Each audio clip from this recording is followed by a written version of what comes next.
Do we have the first big stinker of 2026, or do we have the first big pleasant surprise? Let's talk about that. What is going on, everybody? Tom Chattelbash here, and if you love movies and TV like I do, then rest assured you are in the right place. And without further ado, let's review the new movie Mercy, starring Chris Pratt and Rebecca Ferguson. Now, Mercy takes place in the near future where a police detective who is played here by Chris Pratt is on trial for the murder of his wife, and he has to prove his innocence in 90 minutes to an AI judicial system, which is played by Rebecca Ferguson, so his life hangs in the balance and the clock is ticking. Now, I'm going to be honest, based on the trailers and also just the marketing materials like the posters and whatnot, I genuinely went into this movie with the lowest of expectations. It looked like typical January fare. It looked awful. It looked like a straight to on-demand title with really high talent and just maybe a higher production value, but it looked real bad. It looked real bad. I'm gonna be honest, this is the first big pleasant surprise of 2026. Now, don't get me wrong. I don't think this is a phenomenal film by any stretch, but it is way better than I thought it was going to be, and is actually pretty damn entertaining. Now, this film is a two-hander with Chris Pratt and Rebecca Ferguson. I think both of them give great performances. I think Rebecca Ferguson really makes the most out of a part that in most other actors' hands probably would be really lackluster and mediocre, but as this AI judicial system, I think she's a lot of fun to watch, and I think she just nails the role, and I enjoyed her in the movie. And Pratt, I think, is actually quite good in this role. I think initially he's a little bit wooden out of the gate, a little bit stiff out of the gate, but I think as the film goes on, his performance gets better and better, and by the end, he's a character you are actually rooting for, and you want him to be innocent, and he's quite good in this movie, and definitely a lot better of a performance than I thought he was going to give in this one, because from the trailers, it looked like he was phoning it in, to say the least. And as for the film itself, it is directed by Timur Bekmambetov, and if that name does not ring a bell for you, this is the man who, in his heyday, he made films like Wanted, that stylish action film with,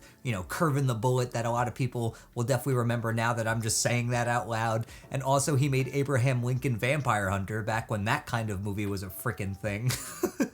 So he's definitely a stylish director, and that's definitely on full display here. This is one of those screen life films, which if you don't know what that term is, it's a movie that's, told basically entirely through screens, whether it be, computers, laptops, cell phones, body cams, where that's predominantly how the film is told. And I think he makes great use of that concept here. I don't think it's wasted. It doesn't feel like a gimmick. I think visually this film is very immersive, and I don't mean the 3D. Honestly, they marketed this heavily as like a big 3D experience. I saw it in 3D.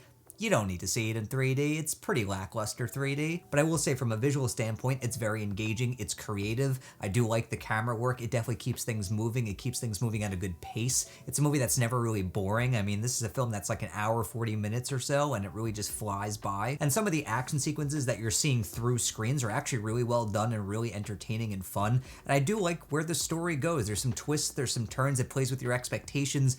You're wondering, okay, is this man innocent? Is he guilty? Who might be a suspect in this case, or who might be, the wrong suspect. It's fun the way it plays with your expectations. It becomes kind of this mystery game for the audience to play. And I think the script does a good job not only playing with your expectations, but making it a fun experience that you can get yourself invested in. These are words and phrases I didn't think I was going to be using to describe this film, but here we are. I mean, I will say the first act of this movie is a little bit rough in terms of the script, in terms of the dialogue and setting up the central conceit and the central case and, him trying to prove his innocence and whatnot, setting up the whole concept. I feel like it stumbles a little bit out of the gate. It stumbles a little bit in trying to find its footing, but once it does, and once it locks in, that's where I think it becomes a pretty damn entertaining time at the movies. And for a January release, big pleasant surprise. Way better than it has any right to be. It may not be the most exhilarating movie you're gonna see this year. It may not be the most memorable even, but I think if you're just looking for an entertaining movie to see at the movies this weekend, I don't think you could really do wrong with Mercy. It's not bad. And considering it looked awful, that's saying a lot. I'm genuinely shocked that I actually enjoyed this movie and I would recommend it. I mean, I love a good pleasant surprise. Honestly, it's one of my favorite things when going to the movies. That's why I like to give any movie a shot, even if it looks awful, because a lot of the times they can turn out to be pretty dang good. And this one turned out to be pretty damn entertaining. So how much higher can my voice get?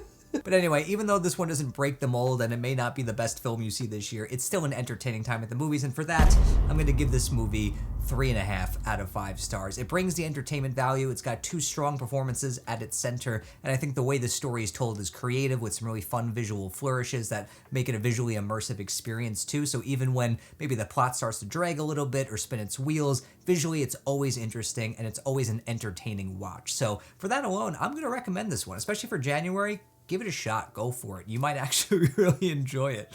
So that's my take on Mercy. Let me know in the comments if you check it out this weekend what you thought of the movie. Did you love it? Did you hate it? Do you think it's just okay? Were you really pleasantly surprised by it? Was it just as awful as you may have thought it was going to be? Let me know down below. And until next time, everybody, I'm Tom Chattelbash, YouTube's most reliable movie critic.